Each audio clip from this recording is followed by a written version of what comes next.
Welcome to easy learning 700। ये MGT 502 organizational behaviour की short lecture series का 44th lecture है। So global organizational behaviour challenges and opportunities. कुछ challenges होते हैं और कुछ अपॉर्चुनिटीज आती हैं जब कोई ऑर्गेनाइजेशन जो है वो ग्लोबल होती है। So why engage in international business. अब कोई भी फर्म कंपनी इंटरनेशनल बिजनेस क्यों करती है?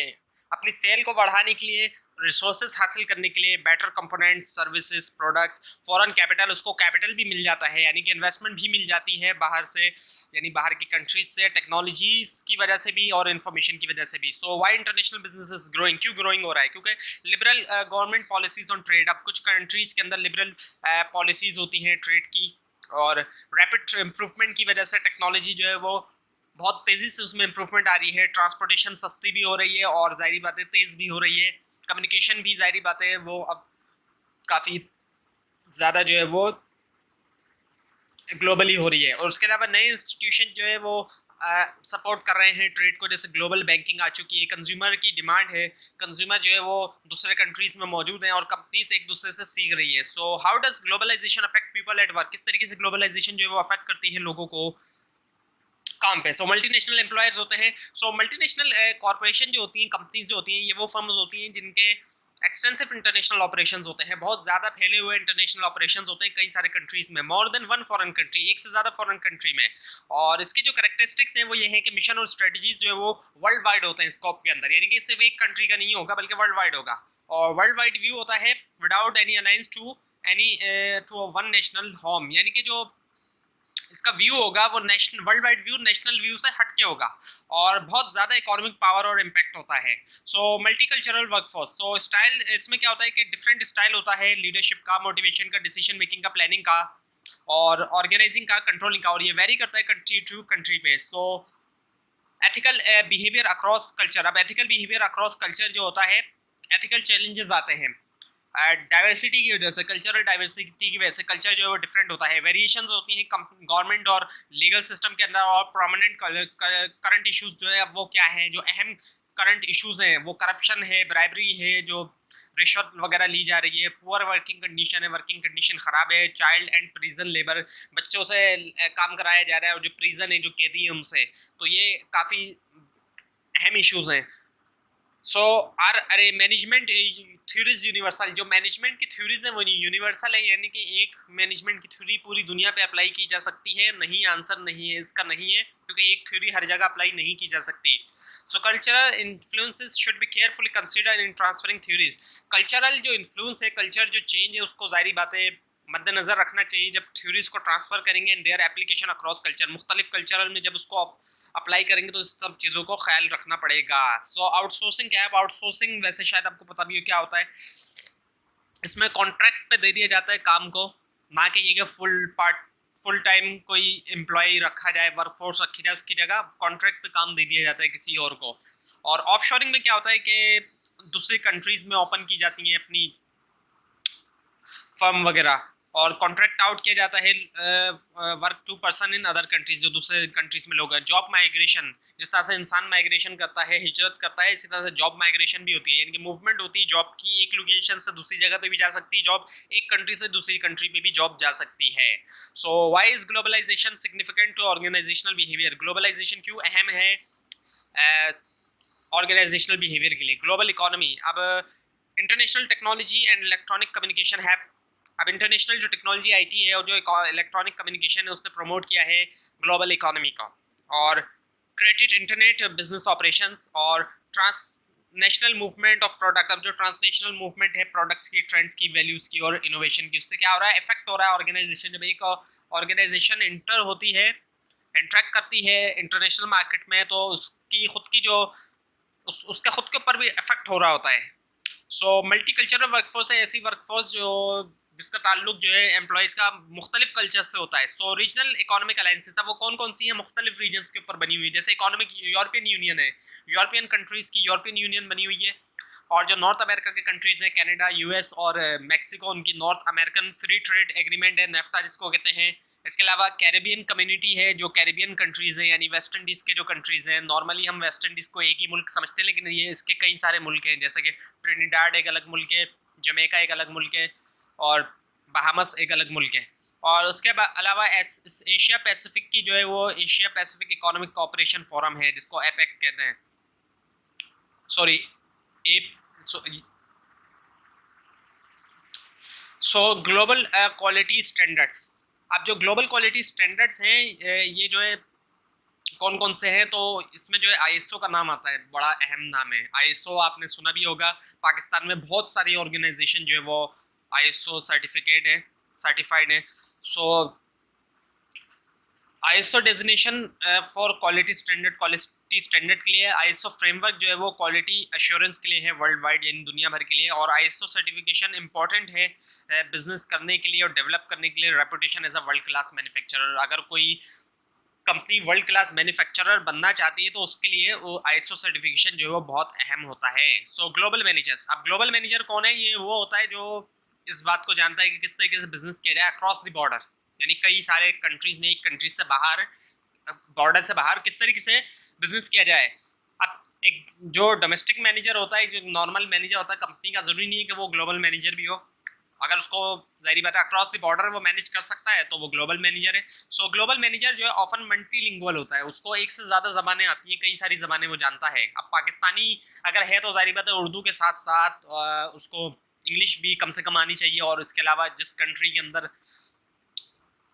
वो मैनेज करेगा तो उस कंट्री की भी ज़बान उसको आनी चाहिए। और things with the world view, अब पूरी दुनिया के व्यू के हिसाब से देखें, सिर्फ पाकिस्तानी होने के हिसाब से मत देखे हो, क्योंकि जाहिर बात है ग्लोबल मैनेजर है तो वो दूसरे कंट्रीज के हिसाब से भी वो देखे, वर्ल्ड व्यू देखे। और अप्रिशिएट करे डाइवर्स बिलीव्स को, मुख्तलिफ जो लोगों के अकायद हैं, जो नज़रियात हैं, बिलीव हैं। अब हर एक रिलीजन के अंदर भी जाहिर बात है मुख्तलिफ अकायद होते हैं लोगों के, मुख्तलिफ रिलीजन के लोगों के मुख्तलिफ अकायद, और एक रिलीजन में भी मुख्तलिफ लोगों के अकायद होते हैं। और उसके अलावा वैल्यूज़, जो मुख्तलिफ वैल्यूज़ हैं लोगों की, बिहेवियर है और प्रैक्टिसेस हैं, वो तमाम उन सब चीज़ों को वो अप्रिशिएट करें। ये नहीं हो कि अगर वो ये सब चीज़ें उसके उसके बिलीव से हट के दूसरे के बिलीव हैं, या वैल्यूज़ दूसरे की अलग हैं, या बिहेवियर अलग है, प्रैक्टिसेस है, तो उनको अप्रिशिएट नहीं करे, तो अप्रिशिएट करना पड़ेगा क्योंकि वो ग्लोबल मैनेजर है। Is able to map strategy in the life of above, और स्ट्रेटजी बनाए इन तमाम चीज़ों को सामने रखते हुए। So challenges facing global manager, जो ग्लोबल मैनेजर चैलेंजेस फेस करता है वो कौन कौन से चैलेंजेस होते हैं? मैनेजर स्टाइल्स एंड एटीट्यूड में नॉट वर्क वेल ओवरसीज। अब जो उसका स्टाइल है और जो उसका एटीट्यूड है, हो सकता है ओवरसीज जो है वो काम ना कर सके। अपने मुल्क में तो काम कर रहा है, पाकिस्तानी मैनेजर का स्टाइल पाकिस्तान में तो काम कर रहा है, लेकिन बाहर काम नहीं करेगा। So a global mindset is required in order to avoid failure. तो एक ग्लोबल माइंडसेट की जरूरत पड़ती है ग्लोबल मैनेजर बनने के लिए, ताकि फेलियर से बचा जा सके। अदरवाइज अगर डोमेस्टिक स्टाइल अगर यूज करेगा ग्लोबल मैनेजर तो वो फेल हो सकता है। So reason why managers fail in foreign assignment. अब जो फॉरेन असाइनमेंट मिलते हैं मैनेजर्स को, जो बाहर उसको काम मिलता है, वो उसमें क्यों फेल हो जाते हैं मैनेजर्स के स्पाउस जो है वो एडजस्ट नहीं हो पाते फिजिकल या कल्चरल सराउंडिंग में, एक तो ये इशू है। और manager can not adopt to new physical और कल्चरल सराउंडिंग। अब जो नया कल्चर है उसके आसपास वो मैनेजर अपने आप को अडॉप्ट नहीं कर पाता। और फैमिली प्रॉब्लम्स भी जाहिर बातें आ जाती हैं, ऐसा भी होता है कि फैमिली प्रॉब्लम्स की वजह से भी इशू आता है। और मैनेजर इमोशनली इमेच्योर होता है, यानी समझदार नहीं होता इमोशनली तौर पे मैनेजर। और manager can not corp with foreign duties. अब जो उसको फॉरेन जो ड्यूटीज मिली हैं फॉरेन कंट्री में, वो उनका मुकाबला नहीं कर सकता उनके साथ वो। एंड टेक्निकली साउंड नहीं है मैनेजर, टेक्निकली उसके अंदर काबिलियत नहीं है। And manager lakhs motivation, proper motivation for foreign assignment, और जो मोटिवेशन है उसकी भी कमी है फॉरेन असाइनमेंट के लिए। सो ग्लोबल स्किल्स फॉर मैनेजर, अब कौन से ग्लोबल स्किल्स हैं? मेरे ग्लोबल पर्सपेक्टिव ये कि focus on global business, focus होना ग्लोबल बिजनेस के ऊपर। कल्चरल रिस्पॉन्सिवनेस, यानी कि फेमिलियर हो जाना बहुत सारे कल्चर के साथ, अपने कल्चर नहीं बल्कि बाहर के कल्चर के साथ भी फेमिलियर होना, फेमिलियरिटी होना। अप्रिशिएट करना कल्चरल सिनर्जीज, जो सिनर्जी मिल रही है, सिनर्जी कहते हैं जैसे कि 2 और 2 मिलके 5 या 6 का काम करे, तो कल्चर से भी एक सिनर्जी मिलती है, नए कल्चर से सिनर्जी मिलती है, तो वो जो है उसको अप्रिशिएट किया जाए। और कल्चरल एडॉप्टेबिलिटी हो, यानी कि डिफरेंट कल्चर के अंदर रहे और इफेक्टिवली काम करे। और क्रॉस कल्चरल कम्युनिकेशन हो, यानी डेली क्रॉस कल्चरल इंटरेक्शन हो, ऐसा इंटरेक्शन हो जिसमें कई सारे कल्चर हो। और मल्टी कल्चरल टीम वर्क हो, ऐसी टीम वर्क हो जिसमें मल्टी कल्चरल कई सारे कल्चर के लोग जो है वो हों। And the series of foreign career assignment. So foreign जो है वो असाइनमेंट लाइफ साइकिल। अब ये जो फॉरेन असाइनमेंट लाइफ साइकिल है, इसमें क्या होता है? सबसे पहले एक शख्स को, एक एम्प्लॉय को जो है ट्रेन किया जाता है, सिलेक्ट किया जाता है, सॉरी सिलेक्ट किया, ट्रेन किया, फिर उसके बाद वो अनरियलिस्टिक उसकी एक्सपेक्टेशन होगी जब उसको भेजा जाएगा। जब वो पहुंचता है फॉरेन कंट्री में तो अराइवल होती है उसकी, वो अपने आप को एडजस्ट करता है, लेकिन उसको वहाँ कल्चरल शॉक होता है क्योंकि ज़ाहिर बात है नया कल्चर होता है। फिर उसके बाद उसको जो सेटलिंग और एक कल्चरल रेटिंग किया जाता है, तो उसमें क्या होता है कि उसको कम बैक करना चाहता है, वो वापस आना चाहता है, और फिर जब वो रिटर्न होम हो जाता है और एडजस्टिंग करता है तो उसको री एंट्री शॉक होता है, क्योंकि अब जो है वो जब वो दोबारा वापस आया अपने कंट्री में तो उसको अपने कंट्री में आने के बाद भी शॉक हो रहा है, क्योंकि उसको कुछ हद तक एडजस्ट तो वो नहीं हो पाया था, लेकिन फॉरेन कंट्री की कुछ हद तक उसको आदत पड़ चुकी थी, तो उसको अपने कंट्री का भी कल्चर जो है वो अजीब लगने लगा।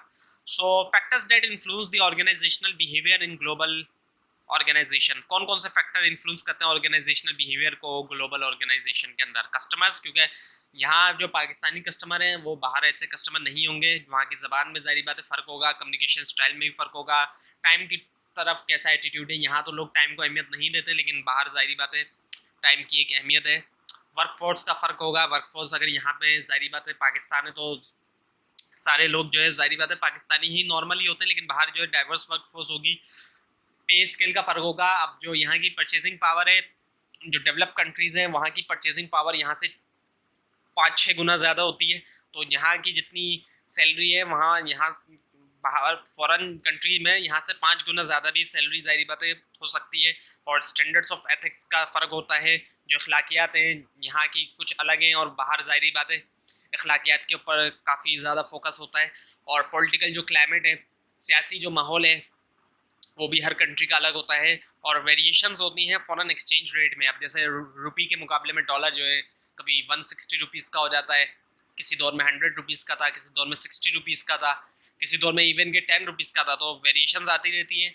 सो why is globalisation significant for organisational behaviour? अब ग्लोबलाइजेशन क्यों अहम है ऑर्गेनाइजेशनल बिहेवियर के लिए? कल्चर की वजह से, लैंग्वेज की वजह से, टाइम ओरिएंटेशन, जो टाइम का परसेप्शन है, यूज़ ऑफ स्पेस क्या है, पावर डिस्टेंस, यानी कि बॉस और एम्प्लॉय के दरमियान जो पावर डिस्टेंस है वो, values and national culture, religion, जाहिर बात है हर कंट्री के अंदर डिफरेंट रिलीजन आपको मिलेंगे, और अनसर्टेनिटी अवॉइडेंस यानी गैर यकीनी सूरत हाल जो, इसके अलावा शॉर्ट टर्म और long term orientation. So organisational culture, functions of an organisation are to provide, function क्या होता है एक ऑर्गेनाइजेशन के? प्रोवाइड करना एक रूट और locus of decision making and coordination, यानी कि इसका मतलब होता है degree to which decisions are made higher versus lower in the hierarchical level पे, यानी कितने ज़्यादा जो है वो डिसीजंस बनते हैं हाई या लोअर लेवल पे ऑर्गेनाइजेशनल हायरार्की में।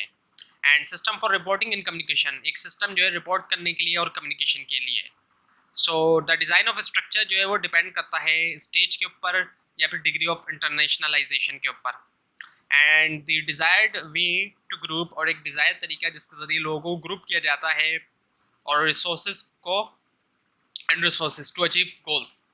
सो लोकस ऑफ डिसीजन मेकिंग में डिसेंट्रलाइजेशन है, तो मतलब यानी कि gives a high degree of autonomy to subsidiaries. अब डिसेंट्रलाइजेशन का मतलब ये कि जो सब्सिडरीज हैं उनको काफ़ी हद तक खुद मुख्तारी दी गई है, जबकि सेंट्रलाइजेशन में क्या होता है कि has control and strategic decision making concentrated at the headquarter.